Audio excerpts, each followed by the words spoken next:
plusieurs choses à vous présenter. Des Blu-ray, des jeux vidéo, des mangas et une Funko Pop. En sachant que là-dedans, il y a des achats mais aussi des cadeaux de Noël que je ne vous ai pas présentés. On commence avec un cadeau de Noël. Il s'agit d'une Funko Kylo Ren, très jolie. J'essaie de faire une petite mise au point. Une Funko Kylo Ren avec son casque qui a été reconstruit dans le tout dernier film Star Wars, dans son vaisseau. Alors le nom du vaisseau en anglais c'est Whisper, chuchotement, chose assez cocasse pour une vidéo ASMR. Ne vous inquiétez pas, si j'ai de la peinture sur les mains, de la peinture noire, c'est normal. Je viens de terminer de repeindre un bout de mon salon. Elle est très sympa en tout cas. J'avais déjà une figurine Funko de Kylo Ren mais sans casque avec son sabre. Donc je l'ai mis à côté. Et le fait que ce soit un vaisseau, je trouve ça hyper classe. Très très très joli. Voilà. Et on continue avec les jeux PlayStation 4. Il y en a 5 que j'ai eu à 20 €. Les 5 à Micromania, c'est une promotion. Donc ça c'est un achat que je me suis fait de mois à mois. Alors on a, donc ça fait 4 € le jeu. On a Battlefield 1 que j'ai pris pour faire sa campagne solo. En plus elle est développée par DICE, donc j'ai hâte de voir ça. J'ai pris Riot Civil Unrest. Il faut que je vous en fasse une vidéo. C'est un jeu où en gros on joue soit des manifestants, soit des opposants aux manifestations. Et c'est un jeu qui apparemment est assez sympa, un petit jeu indépendant. Guilty Gear XRD Revelator, voilà, qui est un jeu de baston qui apparemment est très bon, que je ne connais pas du tout. Et 2 jeux que je vous ai présentés en vidéo. Constructor, on a fait ensemble le tuto du jeu qui dure 1 heure. Et State of Mind, la vidéo précédente sur laquelle j'ai fait une petite balade courte dans l'appartement du personnage qui est là. Et voilà, et dans la rue. Est-ce que je vous lirai pas le synopsis de ce jeu-là? Pourquoi pas. Berlin 2048, le monde est au bord de la catastrophe. Les ressources s'épuisent, le taux de criminalité explose et la guerre fait rage. Les gouvernements et les entreprises promettent des solutions grâce au progrès technologique. Tout est interconnecté. La surveillance est devenue omniprésente. Richard Nolan est l'un des rares journalistes à critiquer ouvertement cette dérive.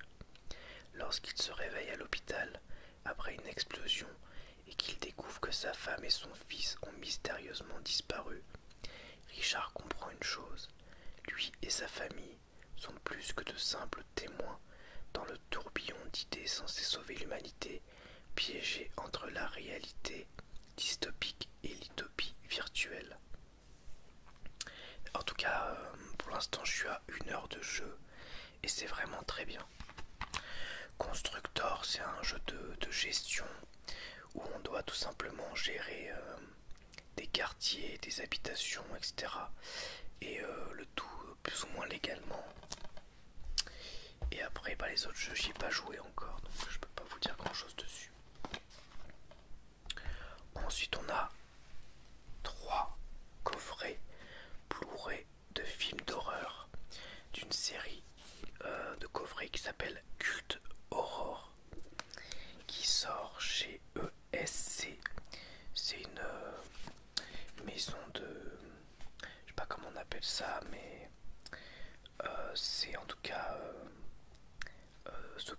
sont toutes pressées, les films qui doivent les sortir, ESC donc. Et il y a le volume 1 qui est un gros coffret avec à l'intérieur les 4 Blu-ray en boîte, et volume 2 et 3 qui sont un petit peu plus petits, ce qui est pas plus mal pour ma collection de Blu-ray qui prend beaucoup de place, ce qui est des fois un peu compliqué. Alors ce qu'on va faire, c'est que je vais vous dire tous les films qu'il y a dedans et je vais vous lire les synopsis de chaque film. On commence avec le coffret numéro 1. On a dedans Street Trash que j'ai regardé avant-hier, Fantasme, Jeu d'enfant Chucky et La colline à des yeux, l'original de Wes Craven. Donc La colline à des yeux, l'original je ne l'ai jamais vu. Je connais seulement le remake de Alexandre Aja que j'aime beaucoup. En route vers la Californie, une famille fait un détour par le désert afin de retrouver l'emplacement d'une mine d'argent sans écouter les avertissements d'un vieil homme. Ils vont alors faire la connaissance d'une famille de cannibales vivant dans les collines. Ensuite on a Jeu d'enfant Chucky. Ah bah je suis désolé si la qualité vidéo est pas terrible, hein. Je sais pas pourquoi ça veut pas faire la mise au point. Bon, c'est pas grave, on va dire que ça ira. Abattu par la police sur le point de rendre son dernier souffle, le serial killer Charles Lee Ray transfère grâce au vaudou son esprit dans une poupée, Brave Girls, le dernier jouet à la mode. Si, baptisée Chucky, elle fait le bonheur du petit Andy, 6 ans. La poupée révèle bientôt sa nature maléfique, multipliant les victimes. Ensuite on a Fantasme. Profondément marqué par la mort de ses parents, Mike observe une étrange activité dans le cimetière voisin. Un croque-mort y vole des cercueils qu'il soulève comme s'il s'agissait de simples boîtes en carton. Tandis que les morts mystérieuses continuent d'endeuiller la région, son enquête le mène à un mausolée où patrouillent des sphères volantes qui perforent le crâne des importuns. Et le dernier Street Trash que j'ai vu donc il y a 2 jours, qui est un film assez barré, qui en soi n'est pas vraiment un film d'horreur mais un film très très gore et assez what the fuck. Dans un recoin bien caché de sa boutique de spiritueux, un commerçant new-yorkais découvre une caisse remplie de bouteilles d'une boisson du nom de Viper, quelque chose de si concentré qu'il en devient plus corrosif que le plus décapant des nettoyants industriels. Ensuite, volume 2, on a Candyman, Inferno, Hellraiser que j'ai vu hier soir et L'Exorciste 3 qui est en vérité la suite de L'Exorciste 1, la suite directe on va dire. Voilà, je vous montre un petit peu. Je sais pas pourquoi la qualité vidéo a du mal là. Bon. C'est peut-être parce qu'il y a trop de lumière ou je sais pas. On va dire que bon, tant pis. Candyman. Hélène Lynn, une étudiante, décide d'écrire sa thèse sur les mythes et légendes locales. C'est en visitant une partie inconnue de la ville qu'elle découvre la légende de Candyman, un homme effrayant qui apparaît lorsqu'elle prononce 5 fois son nom en face d'un miroir. Hélène, pragmatique, choisit de ne pas croire à l'existence de Candyman, mais son univers bascule dans l'horreur quand une série de meurtres horribles commence. Ensuite on a Inferno. Étudiant à Rome, Mark Elliott reçoit une lettre de sa sœur Rose avant qu'elle ne disparaisse. Une lettre inquiétante et dangereuse pour qui en prend connaissance. Sur les lieux, à New York, non loin de Central Park, le jeune homme découvre un immeuble immense, percé de passages secrets. Il explore en quête d'indices, conduisant à la disparue. tandis que tous ceux qu'il côtoie, de près ou de loin, meurent dans des circonstances abominables. Marc découvre qu'une force surnaturelle habite cet endroit, chargée de ces histoires dont on ose croire qu'elles sont réelles. Ensuite, Hellraiser de Clive Barker. Alors Hellraiser, c'est un film que j'avais vu il y a longtemps mais je m'en souvenais plus. Et honnêtement, j'ai adoré. Vraiment, j'ai trouvé le film incroyable pour l'époque. C'est un film qui avait pas en plus énormément de budget. Et les costumes, les effets spéciaux étaient très réussis quand même. À part peut-être un peu sur la fin, mais sinon c'était top. Frank Cotton, un homme en quête de plaisir inconnu, fait l'acquisition d'une mystérieuse boîte. Il y découvre un enfer rempli de souffrance et de plaisir. Plus tard, son frère vient emménager dans la maison de Frank. Pendant le déménagement, une simple coupure et des gouttes de sang sur le plancher réussiront à ramener Frank à la vie. Et enfin l'Exorciste 3. Près de 20 ans se sont écoulés depuis les tragiques événements qui ont failli coûter la vie à la jeune Regan, possédée par Satan. Le lieutenant Kinderman, témoin privilégié de cette affaire, est depuis toujours resté en éveil, non sans raison, car le mal rôde toujours. Après une enquête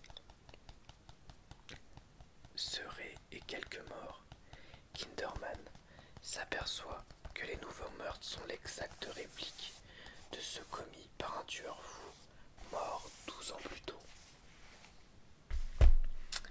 Et enfin, le volume 3. C'est avec celui-ci que j'ai connu cette collection, en sachant que je les ai payés 9 sur un site, sur Rakuten, à un vendeur. Je les ai achetés 9 à 20 euros pièce. Je crois que c'est à peu près 30 ou 40 euros pièce habituellement. Bref, ici on a plein de classiques. Enfin, il y en avait 2 qui m'intéressaient beaucoup et 2 moins, mais c'est des classiques que je ne connais pas. On a Zombie de George Romero, Cabal, encore de Clive Barker, Halloween de Carpenter et Wishmaster de Wes Craven. Zombie. Soudain, sans qu'aucun signe précurseur ne l'ait annoncé, un phénomène inexpliqué se produit. Les morts se redressent et s'attaquent aux vivants pour les dévorer. Une pandémie à l'échelle de la planète. Tandis que la civilisation bascule dans le chaos, 4 survivants quittent la ville dans un hélicoptère. À court de carburant, ils se barricadent dans un gigantesque centre commercial.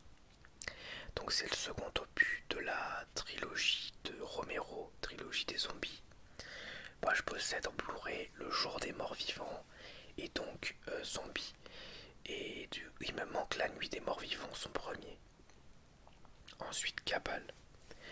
Convaincu par son propre psychologue, le docteur Decker, qu'il pourrait être le serial killer qui s'attaque régulièrement aux familles de la région, Aaron Boone quitte sa petite amie pour se réfugier derrière les grilles du cimetière de Midian. Accès à une cité mythique dont les habitants, des monstres appelés enfants de la nuit, hantent ses cauchemars. Ensuite, Halloween de John Carpenter. La nuit d'Halloween 1963, le jeune Michael Myers se précipite dans la chambre de sa sœur aînée et la poignarde sauvagement. Après son geste, Michael se mure dans le silence et est interné dans un asile psychiatrique. 15 ans plus tard, il s'échappe de l'hôpital et retourne sur les lieux de son crime. Il s'en prend alors aux adolescents de la ville. Et enfin, pour finir, avec le 12e film d'horreur, Wishmaster. Une créature mythique, le djinn, a été tiré accidentellement de son sommeil millénaire. Pour assouvir sa soif de pouvoir éternel, le djinn doit convaincre une personne de faire 3 vœux, et seule la réalisation du 3e souhait lui permet d'acquérir les forces démoniaques nécessaires à l'accomplissement de ses maléfiques desseins.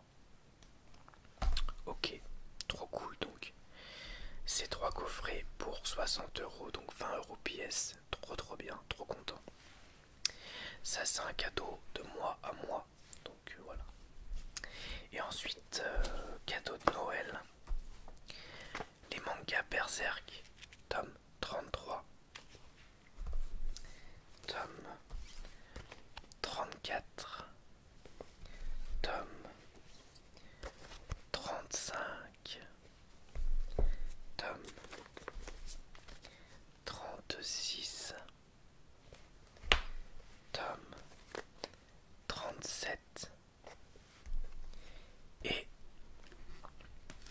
le gros pavé, l'attaque des titans, édition colossale, tome 10, sachant que ça comprend les volumes 28, 29 et 30 de l'œuvre originale.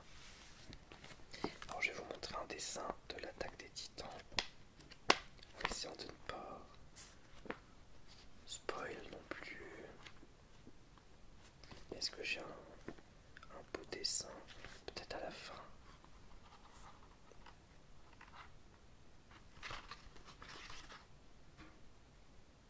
Non. Non, attendez, je cherche. Pas évident, mais je cherche. Donc l'attaque des titans, on arrive à la fin. On arrive à la fin du manga et de l'animé, donc assez cool. Bon, je peux pas vraiment vous montrer des dessins parce que ça spoil de trop en fait, tous les dessins là.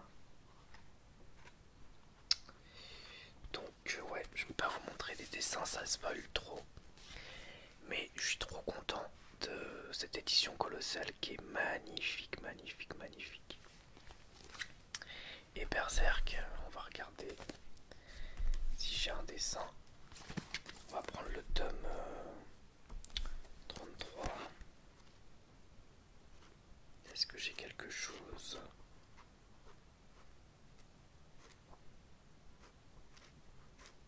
Un beau dessin. Par exemple, c'est pas vraiment du spoil. Je sais pas si vous voyez bien. On va regarder un autre tome. Le tome 36 par exemple. Voilà, regardez ça. Magnifique, hein. Franchement c'est trop beau Berserk. Donc moi je les ai pas encore lus. Je suis en train de relire et là j'arrive au tome 30 et quelques. Donc je vais pouvoir enfin continuer. Et il m'en manque que 3 pour être à jour. Donc je pense me prendre les tomes 38, 39 et 40 prochainement pour être à jour. Voilà donc pour cette vidéo derniers achats. J'espère que ça vous aura plu. Et je vous dis à bientôt pour une nouvelle vidéo ASMR. Au revoir, merci à tous, à bientôt.